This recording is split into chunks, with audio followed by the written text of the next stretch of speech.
In this video, you're going to learn 4 mental training tips that you can use as a baseball player. Hey there, I'm Eli Straw, mental performance coach and the founder of SuccessStartsWithin.com. Now before we get into the video, if you're an athlete looking to improve your mental game, go ahead and hit that subscribe button because I put out new videos each day on sports psychology and mental training. As a baseball player, you know that so much of the game is mental, which is why it's important that you're making use of mental training. You want to make sure that you've got a strong mindset. You're able to deal with the many failures that are going to come your way. You're able to control what you're thinking about when you're in the field and you're starting to really get down on yourself and you're kind of dealing with some self-doubt. You want to make sure that overall your mind is helping you succeed as a baseball player rather than holding you back. And so what I want to do is go over 4 different tips that I use with the baseball players that I work with in one-on-one mental performance coaching. Tip number 1 is to train your self-talk. During baseball, there's a lot of downtime. Whether you are waiting to go up to bat, whether you're standing in the field, there's a lot of time to yourself. You want to make sure that during those times, are you thinking in a way that's helping you perform, or are you thinking in a way that's holding you back? And when I say thinking in a way that's holding you back, I'm talking about thinking negative thoughts that are causing you to be fearful, focusing too much on that last at bat you just had, thinking about how you don't want to make an error. When you're thinking those sorts of things, that drives fear of failure, that drives anxiety, that makes you have less confidence. So you want to make sure that you're thinking in a way that is going to increase your performance. So what kind of thinking does that involve? Typically that's going to be thinking in a way that's going to calm yourself down, thinking in a way that's also going to increase your confidence. So what you can do to train your self-talk is come up with a self-talk routine.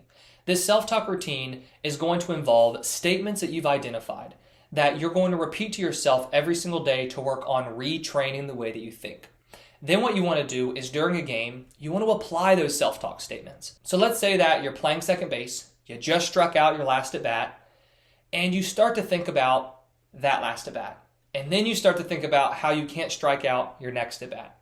What you want to do in that moment is really take control of what you're thinking and replace those negative thoughts for more positive and productive ones. By doing that, you're going to help let go of that past mistake, which is going to help you give yourself a better chance of succeeding in your next at-bat because you can't be taking one at-bat into the other.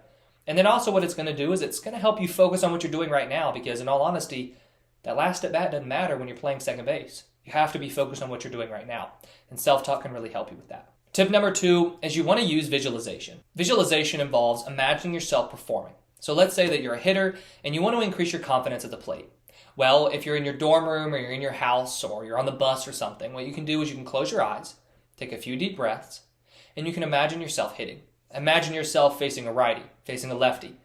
Put yourself in different counts. Put yourself in different situations where maybe you have a runner on first or you have a runner on second or you got a runner on second and third. Put yourself in different situations and see yourself succeed. There are 2 key elements to visualization. Number 1 is detail. You want to go into as much detail as you can with your visualization. And the other one is going to be emotion.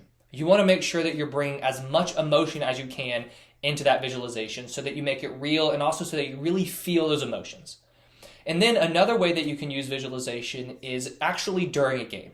So going back to the hitter example, let's say that you're in the hole, you're getting ready to go on deck, you're sitting on the bench, you can just close your eyes and visualize yourself taking that next at bat.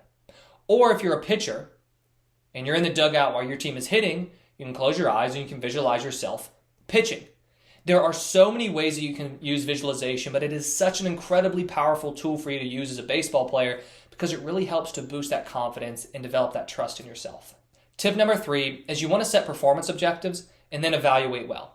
Performance objectives involve pieces of your game that are a part of the process and that are happening in the present moment that you can control, that you want to focus on. As a baseball player, a really good performance objective as a hitter is maybe to stay balanced at the plate. Focus on picking up the ball out of the pitcher's hand early. If you're a pitcher, maybe it's, I want to focus on picking up the catcher's mitt. As a fielder, maybe it's, I want to focus on watching the ball all the way into my glove, or I want to focus on doing my pre-pitch routine. When you're setting objectives, the reason that you set objectives is because during a game, the goal is to put yourself in a position to perform well. So we're not worried about how you can improve necessarily in that moment. It's game time, right? You're as good as you're going to be that day. And so the goal is, how can I help myself perform well? Performance objectives help you perform well because they get you centered in the present moment and they help keep your focus on the process. During a baseball game, it's so easy to begin thinking about the past or the future. You want to be in the present moment. By setting performance objectives, you help yourself be in the present moment. Now, the evaluate well part comes into play after the game, because we can also set performance objectives for practice, and you want to be setting performance objectives for practice. But you also want to make sure that every game you are using it as a way to boost your confidence. And so the evaluation process that I use with baseball players involves asking yourself, what did I do well and where can I improve? You can even use this on a smaller scale between at-bats and between innings, but we're just talking about this right now in terms of a game. So after a game, you say, okay, what did I do well? You list those areas out. The reason you want to do this is because that's going to boost your confidence, because confidence needs the experience of seeing yourself succeed. By focusing on the things you did well, you're giving yourself the opportunity each day to be successful. And then the second question is, where can I improve? You're not going to say, how awful did I play today? How bad did I play? What did I do wrong? You're going to say, where can I improve? Then what you're going to do with the areas that you identified as things you can improve is you're going to then make those your objectives for practice. So let's say that you say, I want to improve hitting the curveball. Well, then during practice, you need to say, my objective is to work on staying back, waiting on the curveball. Maybe if you're a pitcher, you say, I want to work on throwing the ball inside. Well, for your next bullpen session, that's what your objective is. Practice objectives come from performance evaluations. And then you set your practice objectives, you work on those, then going into the next game, you set another performance objective that then just helps you perform, helps you allow yourself to just perform your best. And then once again, you do the evaluation and this becomes a little bit of a cycle. Tip number 4 is you want to focus on your breathing. Whether you are hitting, whether you're pitching, or whether you're playing in the field, having a nice calm and relaxed mind is going to help you. You want to be calm because calm equals focused.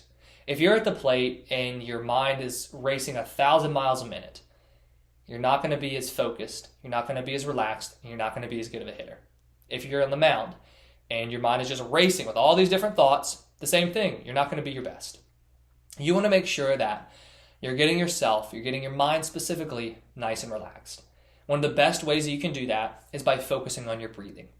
Whether it's just as simple as taking a nice deep breath, or whether it's continuously focusing on something known as count breathing. And count breathing is where you breathe in for a certain number, you breathe out for a certain number. So let's say you're going to breathe in for a count of 5, you breathe out for a count of 10. You can do this when you're in the on-deck circle. You just keep doing that rhythm, right? Breathe in for 5, breathe out for 10. Breathe in for 5, breathe out for 10.